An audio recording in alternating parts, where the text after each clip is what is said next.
Guess we forgot to save you a seat. My younger sister, Savannah Carter, smiled as she tapped her manicured nail against the elegant seating chart displayed at the entrance of the grand ballroom at the Longhorn Heritage Hotel in Fort Worth, Texas. The scent of fresh white roses drifted through the warm evening air while a country jazz band played softly inside. Guests in expensive suits and sparkling gowns laughed beneath crystal chandeliers, completely unaware of the storm waiting just beyond the doors. I stood perfectly still. In my right hand rested a thick cream envelope with a gold seal. I was 39 years old.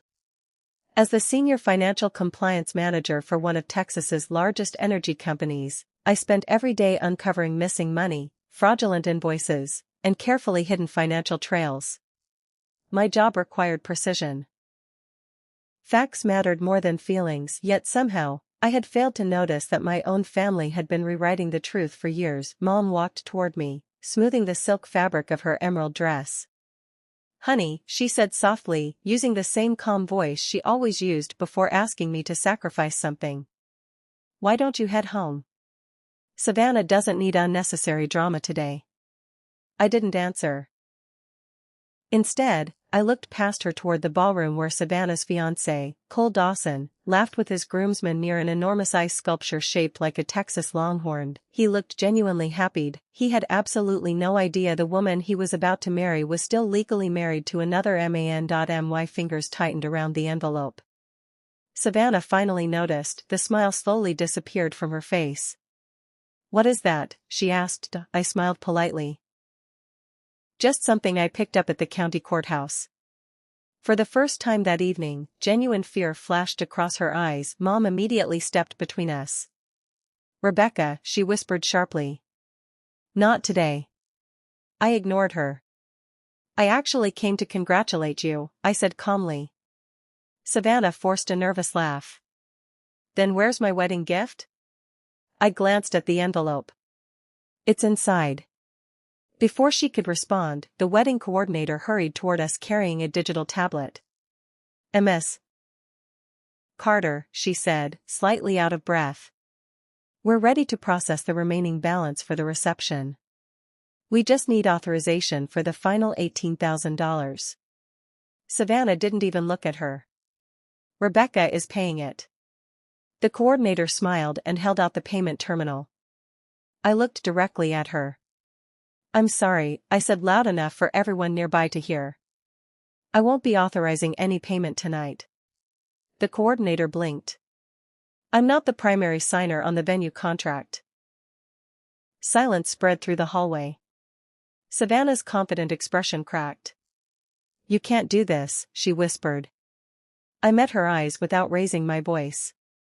"This stopped being about money a long time ago." Then I turned and walked toward the hotel elevators. A few seconds later, I heard hurried footsteps behind me. Savannah was running after me. The elevator doors slid open with a soft chime. I stepped inside. Just before they closed, Savannah caught them with her hand. She slipped into the elevator, breathing hard, still clutching her white bouquet so tightly that several stems snapped beneath her fingers. The playful bride had disappeared. Now she looked terrified. "Please," she whispered. "Don't give that envelope to Cole." I folded my arms. "Why not?" She swallowed. "You already know everything that's inside." "No," I answered quietly. "I only know what the courthouse records say." Her face lost every trace of color. "Rebecca, please." I studied her for several seconds. For the first time in years, my little sister wasn't trying to manipulate me with tears or guilt. She was simply afraid. The elevator began descending. Mom's voice echoed from the hallway outside as she called Savannah back for family photographs, but neither of us moved. Finally, Savannah spoke again. "It was supposed to be fixed months ago." I raised an eyebrow. "Then why isn't it?" She opened her mouth but never answered. The elevator reached the lobby. When the doors opened, I walked out without another word. Behind me, I heard Savannah whisper my name one last time. I never looked back. 6 months earlier, Sunday dinners at Mom's ranch outside Abilene had always followed the same routine. Barbecue. Sweet tea. Stories about neighbors. And endless reminders that family should always come first. That evening, Cole sat across from me, passing a bowl of roasted potatoes with an easy smile. "I've wanted to thank you," he said. "For what?" He laughed. "For helping Savannah through her divorce." I frowned slightly. "What do you mean?" "She told me the divorce was finally finished almost 2 years ago. She said you paid for everything." My fork stopped halfway to my mouth. 2 years? That timeline didn't make sense. I clearly remembered paying another legal invoice less than a year earlier. Savannah jumped into the conversation before Cole noticed my expression. "Oh, legal paperwork always drags on forever," she laughed while quickly refilling his glass with iced tea. Under the table, someone kicked my leg. "Mom." The message was clear. "Don't ask questions." I smiled politely and changed the subject. But something inside me refused to let it go. Later that night, sitting alone in my condo overlooking downtown Fort Worth, I opened the spreadsheet I had kept for years. Family support. Every rent payment. Every attorney invoice. Every utility bill I had covered for Savannah after she claimed her ex-husband had left her with nothing. I wasn't tracking the money because I was greedy. I tracked it because my family had an unusual habit of forgetting who had actually paid for everything. I scrolled to the legal expenses. Nearly $62,000 over 3 years. The final invoice caught my attention. I opened the county court website. Typed Savannah's legal name. And pressed search. A few seconds later, the case appeared on my screen. I read it once. Then again. My heartbeat slowed. There was no final divorce decree. No judgment. No completed case. The very last entry read only 4 words. Case dismissed without prejudice. Savannah Carter was still legally married. I leaned back in my chair and stared at the glowing monitor. There had to be an explanation. Maybe the county website hadn't been updated. Maybe the clerk had forgotten to upload the final judgment. I wanted to believe it was nothing more than a clerical mistake. The next morning, Savannah called me before I had even finished my first cup of coffee. "Morning," she chirped. "Did you get a chance to review the wedding budget?" She sounded unusually cheerful. "I did." "And?" I noticed something interesting. Silence. Then a nervous laugh. "What are you talking about?" "There was a refund from your divorce attorney." Another pause. "It was just in used legal fees." "I know." I clicked open the spreadsheet she had emailed me. The numbers lined up perfectly. The law firm had refunded $8,900 for unused billable hours. Exactly 2 days later, another transaction appeared. Longhorn Heritage Hotel, ballroom deposit, $8,900. The refund meant to finish her divorce had paid for the ballroom where she planned to marry another man. I waited. Savannah finally spoke. So? I paid that retainer. It was still my money." "No," I replied calmly. "It became yours only after the divorce was completed." Her breathing became heavier. "You always make everything sound like an audit." "That's my job." "And you're my sister." "I've spent 3 years acting like your sister." I closed the spreadsheet. Now I'm asking one simple question. Are you legally divorced? The line went completely silent. After nearly 15 seconds she answered. "Of course I am." "Great." I smiled. "Then email me a certified copy of the final divorce decree." She answered almost too quickly. "Fine." The call ended. Less than 2 hours later, a new email appeared in my inbox. Subject: Final Court Order. Attached was a PDF titled Certified Final Divorce Decree. I downloaded it immediately. At first glance, everything looked legitimate. The county seal. Judge's signature. Court file number. Most people would have stopped there. Most people weren't financial investigators. I enlarged the first page. Then the second. By the third page, something felt wrong. The court seal looked slightly blurry while the surrounding text remained perfectly sharp. The page margins shifted by a few millimeters near the bottom. Even stranger. The judgment date appeared almost a month after the case had supposedly been dismissed. That wasn't how court records worked. I opened an older document Savannah had sent me the previous year when she needed help paying rent. It was a temporary support order from the same divorce case. I placed both files side by side. Within seconds, I spotted it. The county seal had the exact same tiny distortion. The same dark speck near the left edge. Even the judge's signature sat in precisely the same position.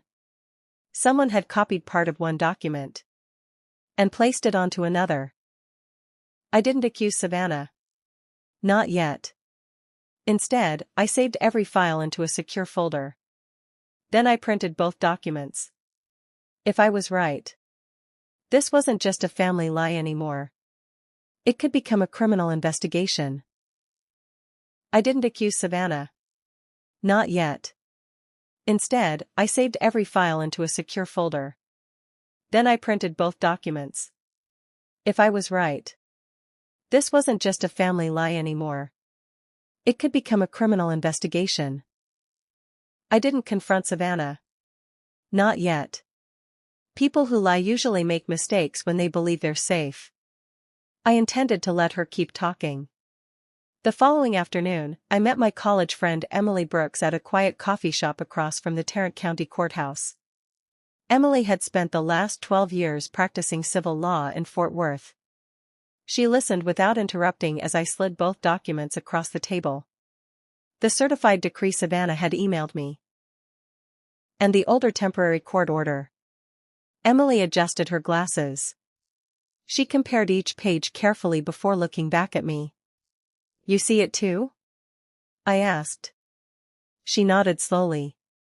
The seal. And the signature. They're identical. She tapped the papers with her pen. I can't prove forgery from a coffee shop. But I can tell you something doesn't look right. What should I do? Emily didn't hesitate.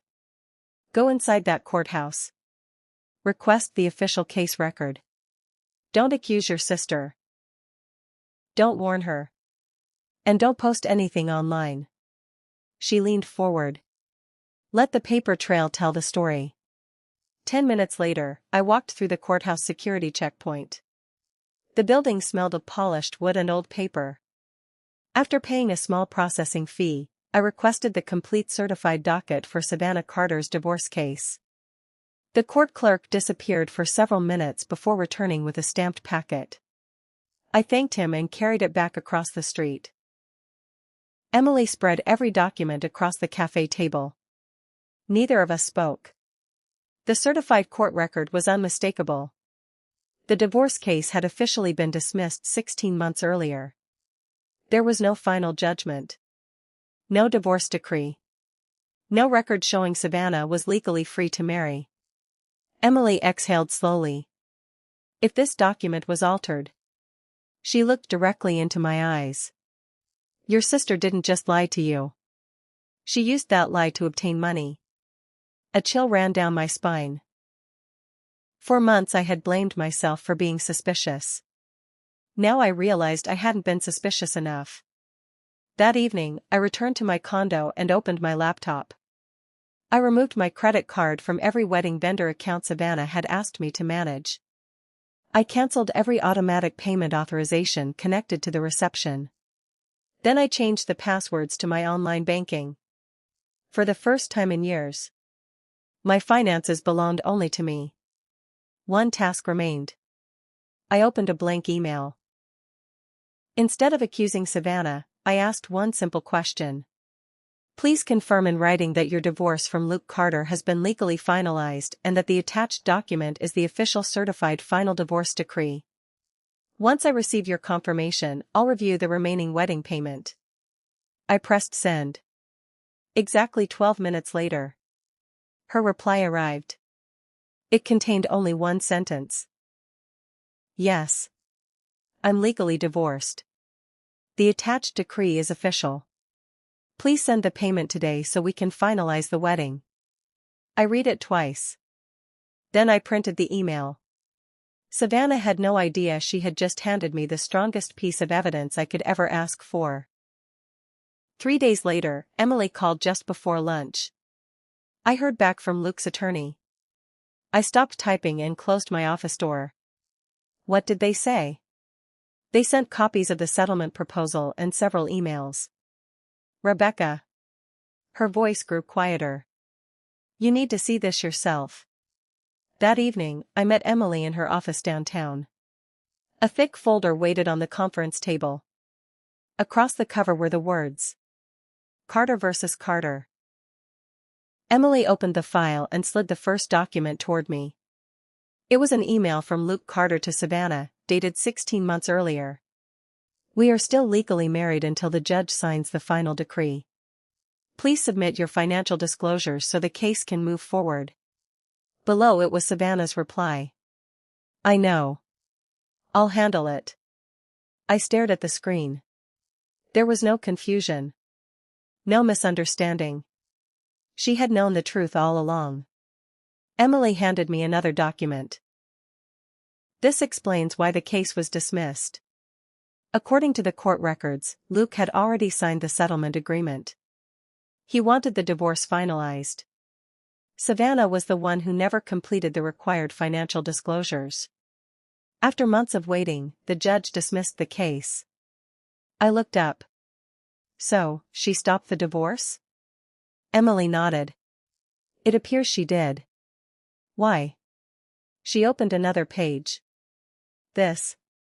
A financial statement. Or rather, an incomplete one. Several credit accounts were missing. Emily pointed toward a handwritten note from Luke's attorney.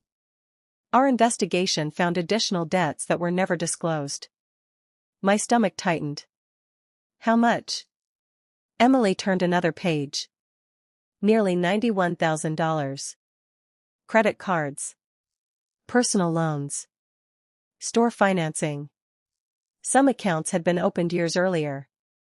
If those debts had appeared in court, Emily explained, the property division would have changed dramatically.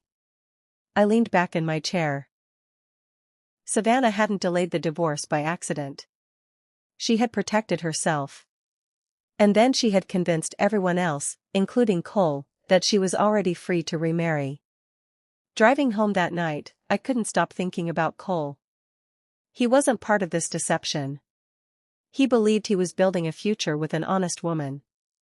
Instead, he was preparing to sign a marriage license based on a lie. By the time I reached my condo, I had made my decision. I wasn't going to embarrass Savannah in front of hundreds of guests. I wasn't interested in revenge. But I also wasn't going to let an innocent man walk blindly into fraud. The truth had to reach Cole. Before he signed a single legal document. I opened my laptop. Inside my secure folder, I arranged everything in chronological order. The certified court docket. The altered decree Savannah had emailed me. Luke's warning. Savannah's written admission. Every document told the same story. When I finished, I placed the papers into a thick cream envelope and sealed it with a gold sticker. Across the front I wrote only 5 words. For Cole. Before you sign. Holding the envelope in my hands, I realized something. For the first time in years, I wasn't trying to save my sister. I was trying to save a stranger from becoming her next victim.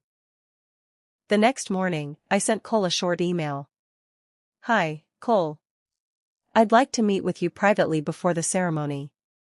It concerns an important legal matter that should be discussed before any marriage documents are signed. It won't take more than 10 minutes. I hesitated before pressing send. Then I did it. His reply arrived less than an hour later. Of course, Rebecca. I'll be at the hotel early Saturday morning. We can grab a coffee before everyone arrives. I smiled for the first time in days. Maybe this could end quietly. Maybe no public scene would be necessary. That hope lasted exactly 4 hours. My phone buzzed while I was grocery shopping. It was Savannah. Don't bother meeting Cole. A second message appeared almost immediately. He's busy with the groomsmen all morning. Then a third. Whatever you're planning, stop. I stared at the screen. I had never told Savannah about the email. There was only one explanation. Cole had mentioned our meeting. And Savannah had cancelled it. That evening Mom called. I already knew why. You've upset your sister. I'm asking for 10 minutes. You're trying to ruin her wedding. I'm trying to tell Cole the truth. Mom sighed heavily. You've always made life harder than it needs to be. No. I looked out the window of my condo toward the Fort Worth skyline. I've just stopped pretending everything is fine. Her voice became colder. If you bring your little investigation to that hotel, don't expect to be welcomed back into this family. The words should have hurt. For most of my life they would have. Instead, I felt strangely calm. I wasn't aware my place in this family depended on keeping your secrets. Mom hung up without another word. Friday afternoon became my deadline. If I couldn't meet Cole privately, I'd have to reach him another way. I canceled every remaining payment authorization connected to the reception. The premium bar package. The luxury shuttle service. The honeymoon suite upgrade. Anything that still listed my card disappeared within minutes. Then I printed every confirmation email. My financial responsibility officially ended that day. Finally, I placed the cream envelope into my leather briefcase. I checked its contents one last time. The certified court docket. Savannah's fake decree. Luke's email. Her written confession. Everything remained exactly where it belonged. Saturday morning arrived cold and windy. As I locked the front door of my condo, my phone vibrated again. Another text from Savannah. Come early. Bring the check. Don't embarrass me today. I slipped the envelope deeper into my coat pocket before answering. I'll come early. But I'm bringing something far more valuable than money. I started the engine. For the first time in years, I wasn't driving to rescue my sister. I was driving to end the lie she'd spent years building. The bridal suite occupied the entire top floor of the hotel. Laughter echoed through the hallway as bridesmaids hurried from room to room carrying makeup bags, champagne flutes, and steaming curling irons. I knocked once before opening the door. The room fell quiet. Savannah sat in front of an oversized mirror wearing a white satin robe while a stylist adjusted the final curls in her hair. Mom stood beside her, fastening a diamond necklace around her neck. Both of them froze when they saw me. I closed the door behind me. Without saying a word, I placed the cream envelope on the marble vanity. The gold seal caught Savannah's attention immediately. Her smile vanished. What are you doing? She asked. I came to give you one last chance. Mom crossed her arms. Rebecca. I ignored her. Tell Cole the truth before you sign the marriage license. Savannah forced a laugh. I have no idea what you're talking about. You do. I gently pushed the envelope toward her. The courthouse records. Luke's emails. The document you altered. It's all inside. For several seconds, nobody spoke. Finally Savannah leaned closer. Her voice dropped to a whisper. The divorce was basically finished. No. It only needed one signature. The judge dismissed the case. It could have been reopened. But you never reopened it. Her jaw tightened. You don't understand. Then explain it. She looked away. Instead of answering, she stood and walked toward the window overlooking downtown Fort Worth. I've built an entire life with Cole. I know. We already bought furniture. I know. Our families are here. I know. She spun around. If he finds out now, everything is over. I nodded once. That's his decision to make. Her expression hardened instantly. The frightened little sister disappeared. In her place stood someone cold. Someone calculating. You've always been jealous of me. I almost laughed. Jealous? You've never had a husband. You've never had children. You've spent your entire life working while I actually lived. She stepped closer until we stood only inches apart. If you ruin today, I'll tell everyone you couldn't stand seeing me happy. Mom immediately joined her. Rebecca, think about the family. I am. No, you're thinking about yourself. I slowly picked up the envelope. I've given you every opportunity. There won't be another. Savannah folded her arms. I'm not telling him anything. Then I will. She smiled. You'll never get close enough. At that exact moment one of the bridesmaids entered the room. Cole's best man is looking for you, she told Savannah. They're ready for the first photos. Savannah glanced toward the hallway. Then back at me. You're finished here.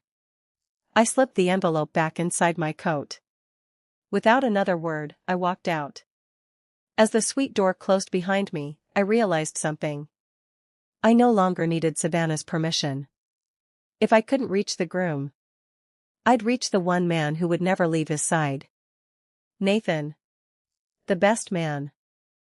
I found Nathan near the hotel's private lounge. The best man stood alone, adjusting his tie while checking something on his phone. He smiled as soon as he saw me. Rebecca. You look nervous.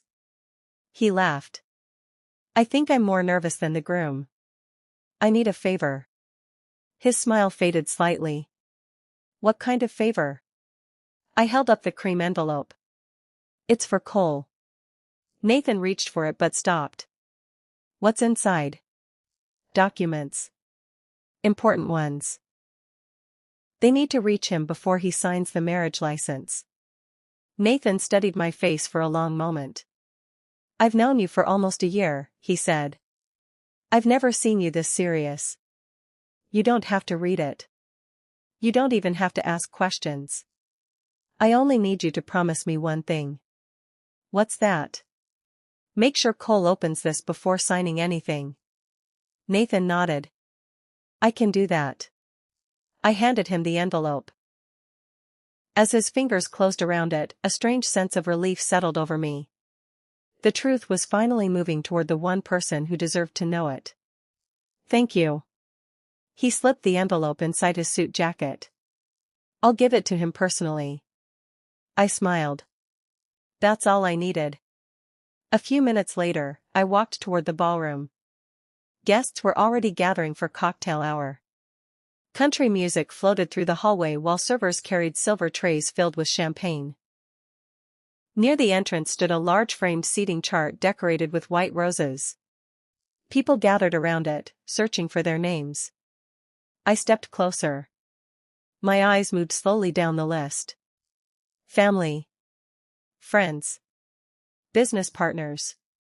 Coworkers. Then. Nothing. My name wasn't there. I checked again. Still nothing. Behind me, I heard familiar laughter. Savannah. She approached with two bridesmaids and a glass of champagne in her hand. She looked at the seating chart before pretending to gasp dramatically. Oh no. She covered her mouth with one hand. It looks like we forgot your seat. The bridesmaids giggled. Several nearby guests turned toward us. Mom walked over almost immediately. Without even looking at the chart, she sighed dramatically. Rebecca. I think it's best if you head home. We don't want unnecessary tension today. I slowly turned toward Savannah. She smiled confidently. For the first time that day, she believed she had won. She thought the envelope was still safely in my pocket. She had no idea it was already making its way to Cole. I smiled back. Don't worry. Her smile faded. What? I looked directly into her eyes. I think we both forgot something today. A flicker of uncertainty crossed her face. Before she could ask another question, the wedding coordinator hurried toward us carrying a payment terminal. Ms. Carter, she said nervously. We still need authorization for the remaining balance. Savannah pointed directly at me. Rebecca's taking care of it. The coordinator turned toward me hopefully. I calmly reached into my handbag. Instead of pulling out a credit card, I removed a printed email. I canceled my payment authorization yesterday. I'm no longer financially responsible for this wedding. The hallway fell completely silent. The silence in the hallway felt endless. No one moved. No one spoke. The wedding coordinator lowered the payment terminal, clearly unsure what to do. Savannah forced a smile. There must be some misunderstanding. There isn't, I replied calmly. I withdrew my financial authorization yesterday. Mom stepped forward, lowering her voice. Rebecca, this isn't the time. I looked at her. No. This is exactly the time. Before either of them could respond, the heavy wooden doors leading to the private signing room opened. Every conversation in the ballroom seemed to fade at once. Cole Dawson stepped into the hallway. His tuxedo was perfectly pressed. His tie was still neat. But his face looked as though every ounce of joy had been drained from it. In one hand, he held the official Texas marriage license. In the other, the cream envelope. Nathan followed several steps behind him, his expression just as grim. Savannah froze. Her bouquet slipped slightly through her trembling fingers. Cole. He didn't answer. Instead, he walked straight toward her, stopping only a few feet away. The guests nearest the entrance instinctively stepped back. No one wanted to interrupt. Cole slowly lifted the envelope. I just finished reading these documents. His voice was calm. Too calm. Then he looked directly into Savannah's eyes. Who? Is Luke Carter? The color disappeared from her face. She opened her mouth. Nothing came out. Mom quickly stepped between them. It's all a misunderstanding. The paperwork was delayed. Rebecca has completely overreacted. Cole never looked at her. His eyes remained fixed on Savannah. I didn't ask your mother. I asked you. Savannah swallowed. It was complicated. Answer the question. Were you legally divorced? Tears instantly filled her eyes. I was trying to fix everything. That's not an answer. She reached for his hand. Cole, please. He stepped backward before she could touch him. The movement hurt her more than any words could have. I trusted you. I know. You told me your divorce was finalized. I thought it would be soon. He held up the certified court docket. This says your case was dismissed. Then he raised the altered decree. And this doesn't match the official court record. Every guest nearby stood completely still. Even the musicians inside the ballroom had stopped playing. Savannah looked desperately toward Mom, as if waiting for someone else to save her. Instead, Mom spoke first. Honey, none of this changes how much they love each other. It's only legal paperwork. Cole let out a slow breath. No. It's honesty. And without honesty, there isn't a marriage. He turned toward the private signing room. I need a few minutes. Without waiting for anyone's permission, he walked back inside. Nathan quietly followed him. The door closed behind them. The hallway remained silent. Then Savannah slowly turned toward me. Her eyes no longer showed fear. Only anger. Pure. Uncontrolled. Anger. Savannah's bouquet hit the marble floor. White roses scattered across the hallway. She didn't even notice. Her eyes never left mine. You did this. Her voice echoed through the entrance as every nearby guest turned toward us. You couldn't stand seeing me happy. I didn't answer. She took another step. You've always been jealous of me.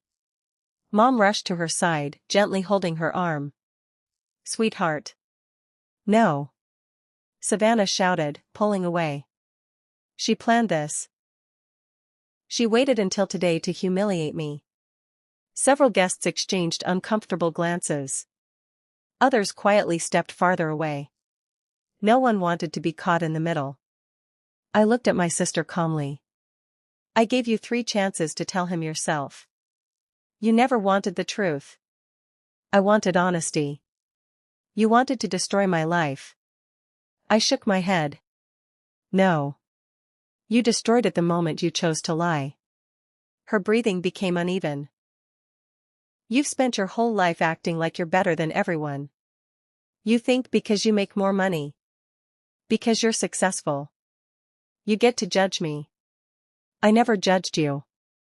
I protected you. For 3 years. I paid your rent. I paid your attorney. I believed every story you told me. And every time. You asked for more. For the first time, Savannah had no answer.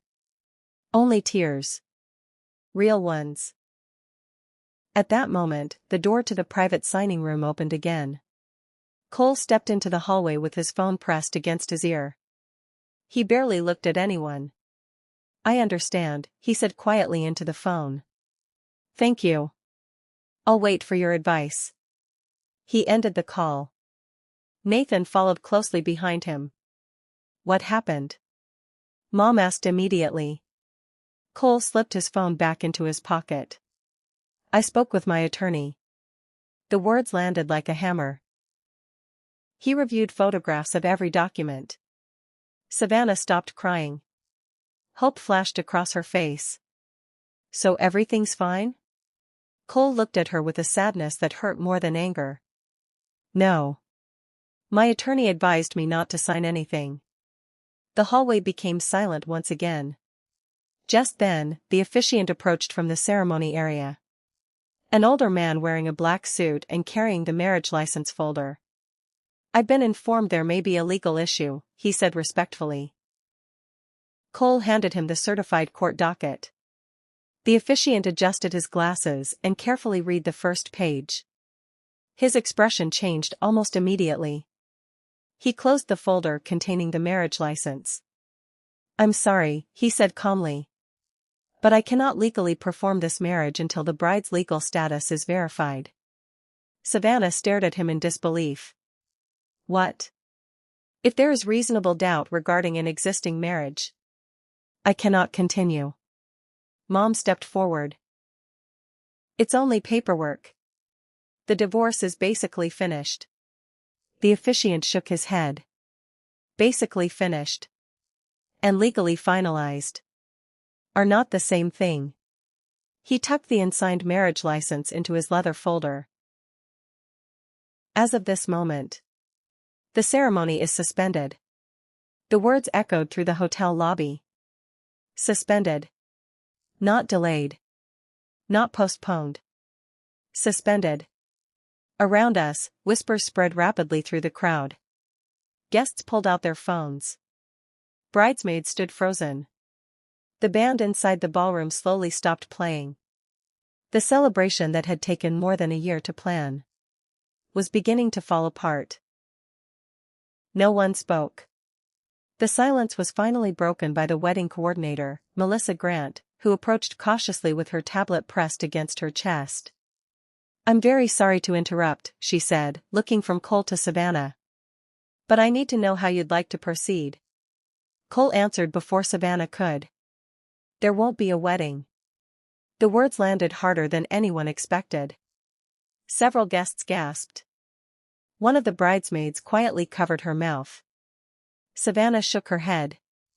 No. She grabbed Cole's arm. We can fix this. We'll postpone the paperwork. We'll finish the divorce next week. You don't understand. Cole gently removed her hand. I understand perfectly. You asked me to build a future with you, while hiding your past. Tears streamed down Savannah's face. I was afraid. You should have told me. I thought you'd leave. Cole nodded sadly. And now I am. Melissa cleared her throat. I also need to inform you that the remaining balance for tonight's reception has not been paid. She glanced down at her tablet. The outstanding amount is $18,000. Savannah immediately looked at me. So pay it. I almost smiled. You promised. No. I offered it as a wedding gift. My condition was simple. You had to be legally divorced. Mom stepped closer. Rebecca. This isn't the moment. It became the moment when you asked me to finance a lie. Melissa looked uncomfortable. If payment isn't received within the hour. Hotel policy requires us to suspend food service, the premium bar package, and tonight's reception. Whispers spread through the lobby. Guests looked toward the ballroom where beautifully decorated tables stood waiting. None of them knew whether dinner would ever be served. Cole slowly removed the wedding ring from his pocket. He stared at it for several seconds. Then he placed it into Savannah's hand. I loved the woman I thought you were. His voice remained steady. I don't know the woman standing in front of me. Savannah broke down completely. You can't leave. I've already told everyone we're getting married. My parents are here. My coworkers are here. Our future. Cole interrupted quietly. Our future was built on trust. And trust doesn't survive secrets like this. Without another word, he turned and walked toward the hotel exit. Nathan silently followed him. Neither man looked back. Mom's eyes immediately found me.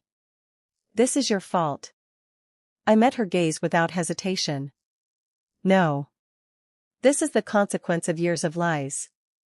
You could still fix everything. How? Pay the hotel. Convince Cole to calm down. Tell him it was all a misunderstanding. I slowly shook my head. For 39 years I've been fixing everyone else's mistakes. I won't buy another lie. Mom stared at me as if she didn't recognize her own daughter. After everything we've done for you. I couldn't help but laugh quietly. For me? I paid Savannah's rent. I paid her lawyer. I paid her bills. I nearly paid for her wedding. Tell me. What exactly did you do for me? Mom opened her mouth. No words came out. For the first time in my life. She had no answer. The ballroom slowly emptied. Guests who had arrived expecting laughter and dancing now quietly collected their coats and whispered among themselves as they headed toward the exits. The country band packed away their instruments without playing a single song. Servers wheeled untouched trays of filet mignon and grilled lobster back into the kitchen. Champagne bottles remained unopened. Months of planning had unraveled in less than an hour. Melissa, the wedding coordinator, approached Savannah one final time. I'm truly sorry, she said gently. Without payment, hotel policy requires us to close the reception. Savannah wiped away her tears. Can't you give us until tomorrow? Melissa shook her head. I'm afraid I can't. The ballroom, catering, photography team, floral designers, and entertainment were all booked under legally binding contracts. She looked down at her tablet. The unpaid balances now become the responsibility of the contracting parties. Savannah stared blankly. You mean, me? And Mr. Dawson, Melissa answered quietly.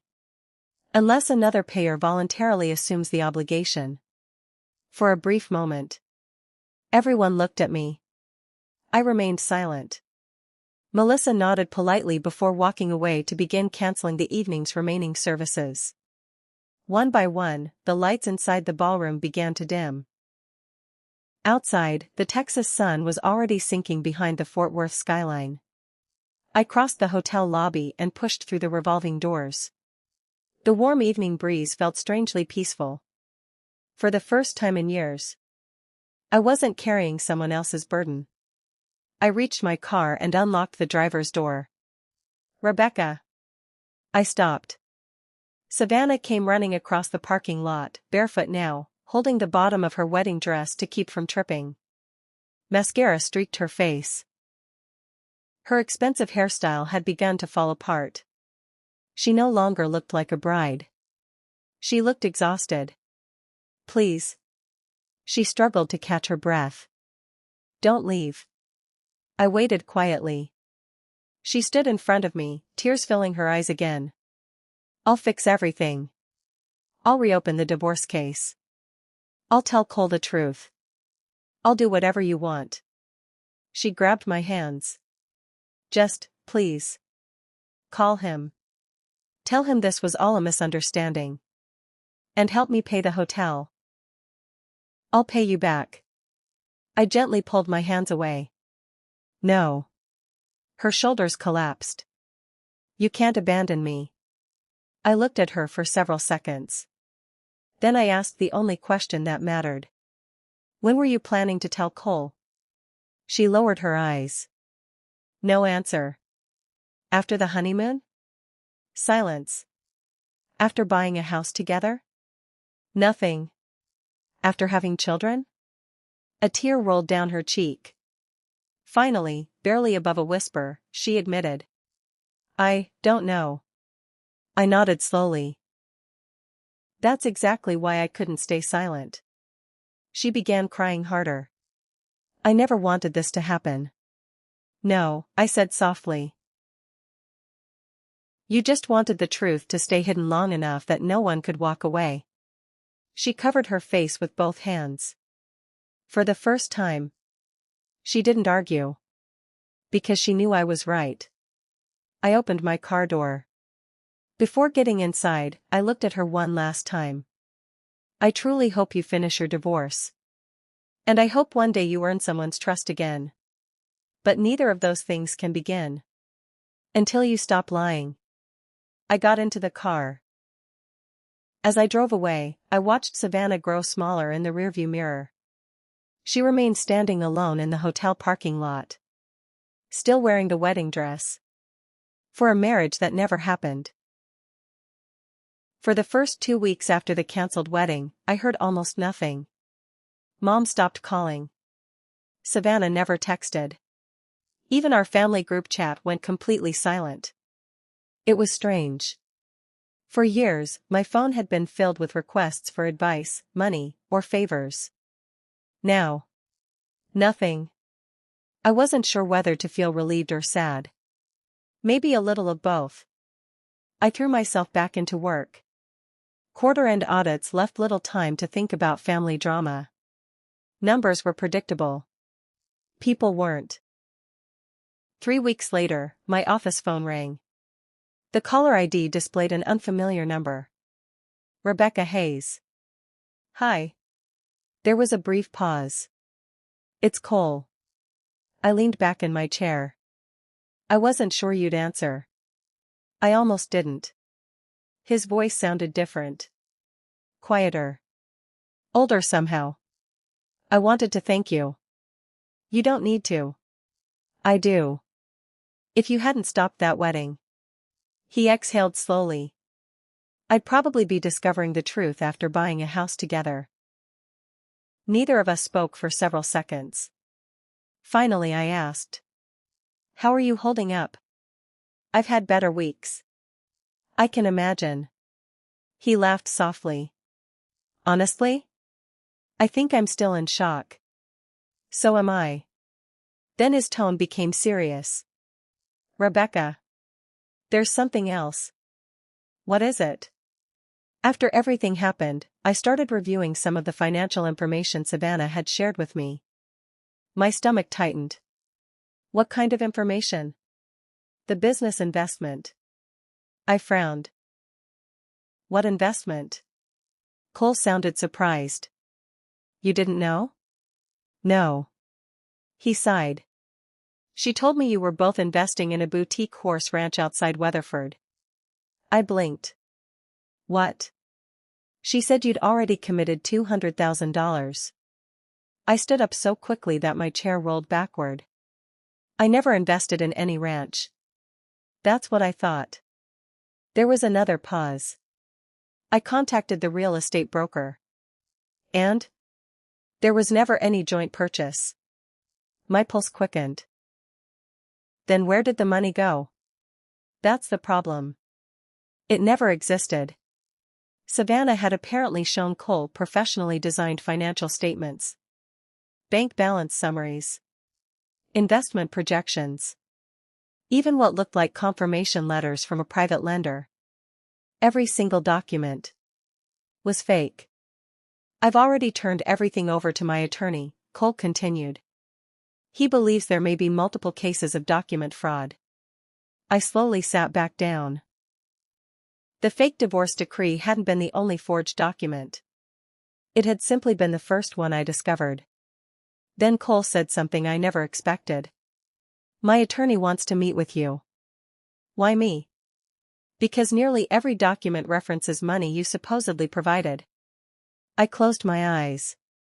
Of course. My name had been used again. Without my knowledge. Without my permission. I don't want to drag you into this, Cole said. But you're probably the only person who can prove what was real. And what wasn't. I looked through the window of my office toward the Fort Worth skyline. 3 weeks ago, I believed the story had ended at the hotel. Instead, it had only uncovered something much bigger. I'll meet with him, I said. Send me the time and place. Thank you. As the call ended, I realized one thing. The wedding had been cancelled. But the consequences of Savannah's lies were only beginning. Cole's attorney, Daniel Mercer, had an office overlooking Sundance Square in downtown Fort Worth. The conference room was immaculate. Dark oak table. Leather chairs. Floor-to-ceiling windows. Daniel greeted me with a firm handshake before spreading several folders across the table. I appreciate you coming. I want this over with, I replied. So do we. Cole sat quietly at the far end of the room. He looked exhausted. Not angry. Just disappointed. Daniel opened the first folder. Over the last 2 weeks, we've reviewed every financial document Savannah provided to Cole during their relationship. He slid a stack of papers toward me. I'd like you to look at one signature. At first glance, it looked like mine. Rebecca Hayes. Flowing handwriting. The same looping capital R. The same sharp H. For a brief second, even I believed it was genuine. Then I looked closer. The spacing was slightly uneven. The final stroke curved in the wrong direction. Someone had practiced my signature. But they hadn't perfected it. That's not mine, I said. Daniel nodded. That's what our handwriting examiner concluded. He placed another sheet beside it. Then another. And another. There were 8 documents in total. Loan guarantees. Investment acknowledgments. Personal financial references. Every single one carried my name. Every single signature was forged. This wasn't random, Daniel explained. Whoever created these documents had access to authentic samples of your handwriting. I frowned. My signature isn't public. Exactly. He leaned forward. So we asked ourselves one question. Who had regular access to your signed paperwork? The answer came to me almost immediately. I didn't want to say it aloud. But I already knew. Savannah. For years, she had asked me to help with everything. Apartment applications, car insurance, bank forms, legal invoices. Whenever she needed paperwork, she would leave it on my kitchen table. "Can you sign this while I'm at work?" I never questioned it. She was my sister. I trusted her. Daniel quietly pushed another folder toward me. "We believe the signatures were copied from those legitimate documents." I felt sick. I hadn't simply been lied to. My trust had become the tool she used against me. Cole finally spoke. "I kept asking why she insisted on showing me documents with your name." I looked at him. "She wanted you to trust them." He nodded. "If Rebecca already approved everything, then it must be legitimate." Daniel folded his hands. "Unfortunately, there's something even more concerning." He opened the final folder. Inside was a timeline. Nearly 4 years long.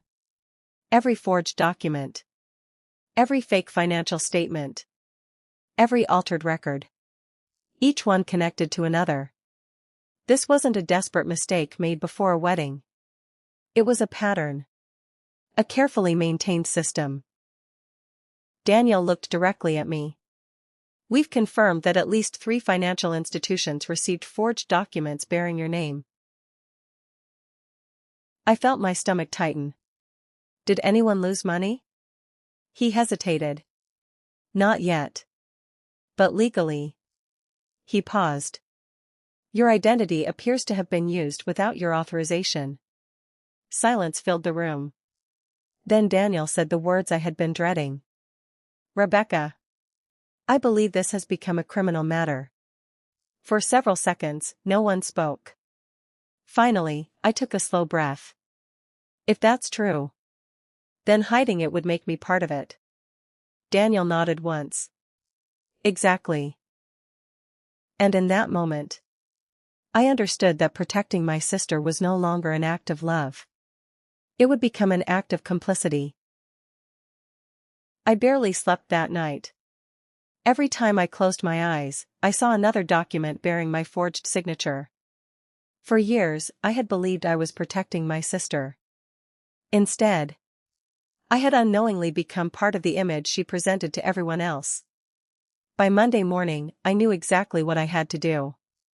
Emily met me outside the Fort Worth Police Department just before 9. She carried a leather folder filled with copies of every document we had collected. "You don't have to do this," she said quietly. I looked at her. "Actually, I do. If I stay silent now, someone else could become the next victim." She nodded. Together, we walked inside. The detective assigned to financial crimes introduced himself as Detective Marcus Hale. He listened carefully without interrupting while I explained everything from the beginning. The fake divorce decree. The forged financial statements. The altered signatures. The emails. The wedding. When I finished, Marcus remained silent for several seconds. Finally, he closed his notebook. "Ms. Hayes. I've investigated financial fraud for almost 18 years." He looked directly at me. "People don't usually forge a family member's signature only once." My stomach tightened. "What are you saying?" "I'm saying there's a good chance we haven't found everything yet." Before leaving, I signed an official statement. For the first time in my life, my signature was being used to protect me, not deceive someone else. As I walked back toward my car, my phone vibrated. "Mom." I let it ring. A voicemail appeared seconds later. Then another. Then a third. I didn't listen to any of them. Not yet. 3 days passed. The investigation had officially begun. Detective Hale requested additional banking records. Daniel gathered more financial documents. Emily helped organize every timeline. For the first time, I wasn't carrying the burden alone. Then, Thursday evening, someone knocked on my front door. I wasn't expecting anyone. When I looked through the peephole, my heart sank. Savannah. She stood alone on the porch. No makeup. No expensive clothes. Just jeans, a faded denim jacket, and tired eyes. For a long moment, neither of us spoke. Finally, I opened the door. "I won't be long," she said quietly. "What do you want?" She held up a small manila envelope. "I came to make you an offer." I folded my arms. "I'm listening." She took a slow breath. "I know you reported everything." "Yes. I also know the police haven't finished investigating." "They haven't." She looked down at the envelope in her hands. "I can fix this." I frowned. "How?" "I'll admit I lied. I'll repay every dollar. I'll tell the detectives everything." She hesitated. "But only if you withdraw your statement." I stared at her. "You think I can do that?" "You started this. So you can stop it." For a moment, I almost felt sorry for her. She still believed this was about revenge. She still didn't understand. This stopped being my decision. "The moment you forged my name." She slowly looked up. "What if I told you there was someone else involved?" The words caught me completely off guard. "What do you mean?" Savannah swallowed hard. "I didn't create all those documents by myself." The evening suddenly felt much colder.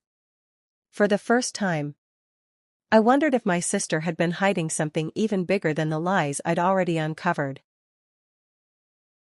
Savannah stood frozen in my doorway. For the first time since we were children. She looked completely defeated. "I wasn't the one who made the fake decree," she said quietly.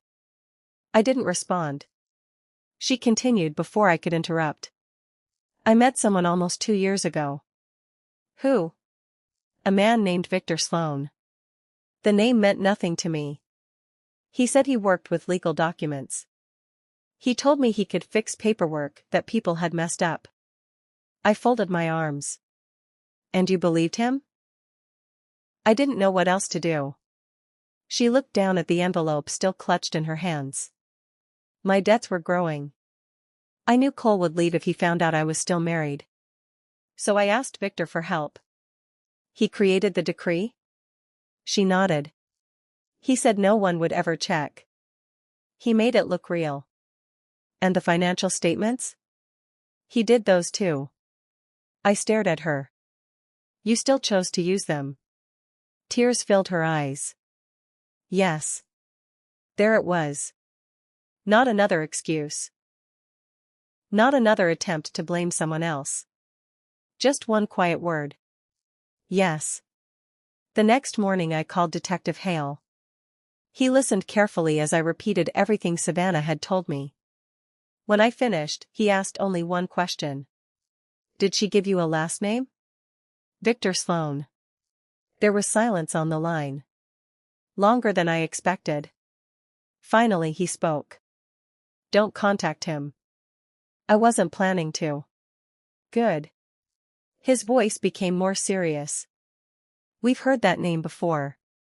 I felt my heartbeat quicken. "What do you mean?" "We can't discuss active investigations.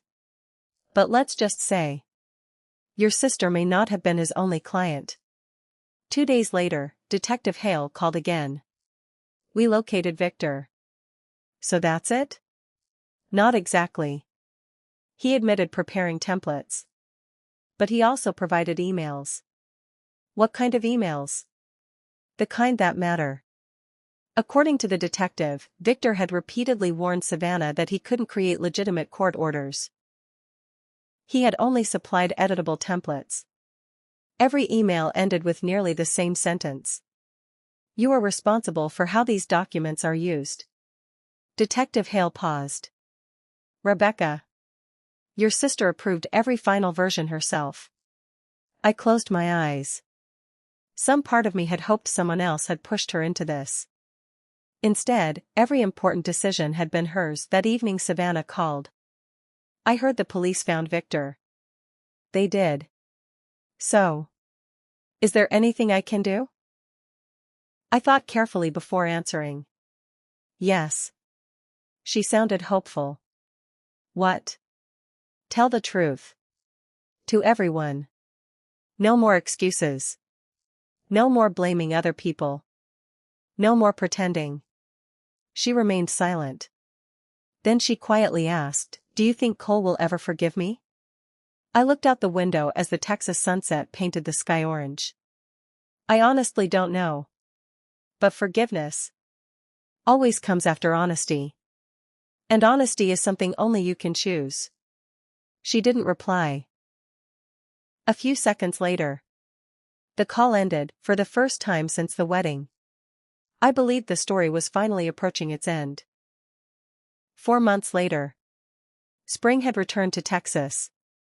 The bluebonnets covered the fields outside Fort Worth, and for the first time in a long while, life finally felt quiet.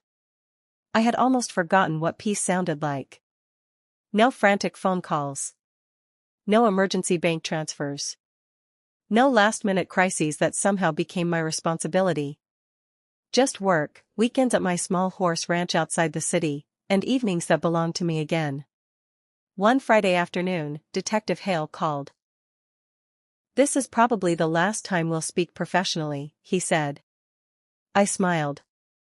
"I hope that's a good sign." "It is." He explained that Savannah had accepted responsibility for the forged documents and fully cooperated with investigators. Because no financial institution had ultimately lost money and she had voluntarily admitted her actions, the case was resolved without a lengthy criminal trial. However, she was ordered to pay substantial restitution, complete probation, and was permanently prohibited from handling financial documents on behalf of others. She made serious mistakes, Hale said. But taking responsibility mattered. When the call ended, I realized something. Justice hadn't looked the way I once imagined. It hadn't been about revenge. It had been about accountability. A week later, someone knocked on my front door. This time, it wasn't Savannah. It was Mom. She looked older than I remembered. The confidence she had always carried seemed to have disappeared. "Can we talk?" she asked quietly. I invited her inside. For several minutes, neither of us spoke. Finally, she looked around my living room before meeting my eyes.